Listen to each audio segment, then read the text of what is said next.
அதாவது கூட்டு துவாவின் போது ஆமீன் சொல்வதற்கு ஆதாரம் இல்லை. ஆமீன் சொல்வதற்கு ஆதாரம் இல்லை. ஒருவர் நமக்காக செய்யும் பிரார்த்தனைக்கு ஆமீன் சொல்லலாம்.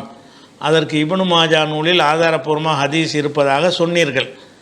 என்னுடைய கேள்வி, ஆமீன் சம்பந்தப்பட்ட இந்த ஹதீஸ் ஆங்கில மொழிபெயர்ப்பில் இப்னு மாஜாவில் ஆயிஷா அறிவிப்பது சஹீஹான ஹதீஸ் என்றும், அதற்கு அடுத்த ஹதீஸ் இப்னு அப்பாஸ் அறிவிப்பது பலவீனமானது என்றும் இருக்கிறது. இந்த ஹதீஸ் நிலை என்ன? ஆமீன் சொல்லலாமா கூடாதான்னு கேட்குறாங்க உம்மு மரியம்ங்கிறவங்க.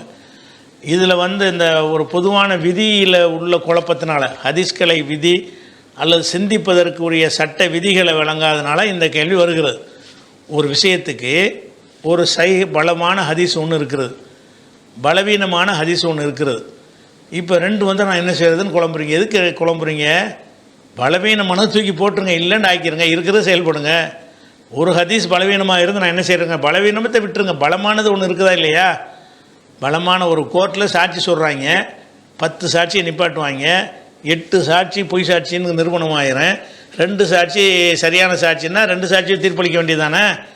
8 சாட்சி பலவீனமாக இருந்த காரணத்தினால் இந்த 2 நல்ல சாட்சியும் ஏற்றுக்கிற மாட்டேன்னு கோர்ட்டில் சொல்லுவாங்களா? உலகத்தில் எந்த கோர்ட்டிலாம் சொல்லுமா? எந்த நாட்டு நீதிமன்றத்தில் அது இப்படி தீர்ப்பளிப்பாங்களா? அளிக்க மாட்டாங்க. நீங்கள் எழுப்பீங்களா? நான் எழுப்பினா ஒரு குற்றத்தை சுமைக்கு விசாரிக்கிறீங்க, 10 பேர் சொல்கிறாங்க, 10 பேரில் 8 பேர் கள்ளப்பயில்வாக இருக்காங்க, 2 பேர் கரெக்டாக இருக்காங்கன்னா நீங்கள் என்ன செய்வீங்க? அந்த 2 பேர் சொல்ல கேட்டு தான் முடிவு எடுப்பீங்க.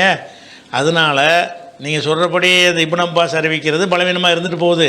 ஆமீன் சொல்வது சம்பந்தமாக அந்த யூதர்கள் பொறாமப்படுறாங்கன்னு சொன்னோம்ல, அந்த ஹதீஸ் இப்னு மாஜாவில் உள்ள ஹதீஸ் ஆயிஷா அறிவிக்கிறது சஹீஹ்னு போட்டிருக்குங்கிறீங்கல்ல. சஹீஹான செயலை அமல்படுத்துங்க, பலவீனமானதை விட்டுருங்க, அவ்வளோதான். பலவீனமானது இருந்தால் செய்யக்கூடாதுன்னு வராது. பலவீனமான ஹதீஸ் வந்தால் அப்படி ஒரு ஆதாரம் இல்லைன்னு விட்டுற வேண்டியதான். அது இருக்குது, இது இல்லை. ஆயிஷா நாயகி சொல்கிற ஹதீஸ் தான் இருக்கிறது.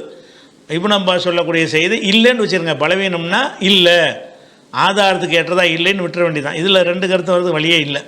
அது நீங்கள் சொல்லக்கூடிய அந்த 2 ஹதீஸ் விவரத்தையும் சொல்லிடுவோம். அந்த இப்னு அப்பாஸ் அறிவிக்கிற 2 ஹதீஸுமே என்னென்னு கேட்டால், நீங்கள் ஆமீன் சொல்வதில் யகூதிகள் உங்களுக்கு பொறாமப்படுறாங்க, அதனால் ஆமீன் அதிகம் ஆமீன் சொல்லுங்கள்னு வரக்கூடிய ஒரு ஹதீஸு, அது ஆயிஷா நாயகி அறிவிக்கிற ஹதீஸு கரெக்டாக இப்னு மாஜாவில் ஆதாரமாக இருக்குது. அது 856. அடுத்து 857வது ஹதீஸில் தான் இப்னு அப்பாஸ் அறிவிக்கிற மாதிரி வருது. அது எதனால் பலவீனமானதுன்னு கேட்டால், தல்ஹா இப்னு அம்ரு என்பவர் அதை அறிவிக்கிறார். அவர் யாருன்னு கேட்டால் மத்ரூக்குல் ஹதீஸ், அவர் பொய்யர் என்று சந்தேகிக்கப்பட்டு ஹதீஸில் விடப்பட்ட ஒரு ஆள், பொய்யர்னு சந்தேகிக்கப்பட்ட ஒரு ஆள் வந்திருக்கிறார். அதனால் அந்த ஹதீஸ் இல்லை. இந்த ஹதீஸ் இருக்கிற ஹதீஸுக்கு அமல் செஞ்சுட்டு போங்க.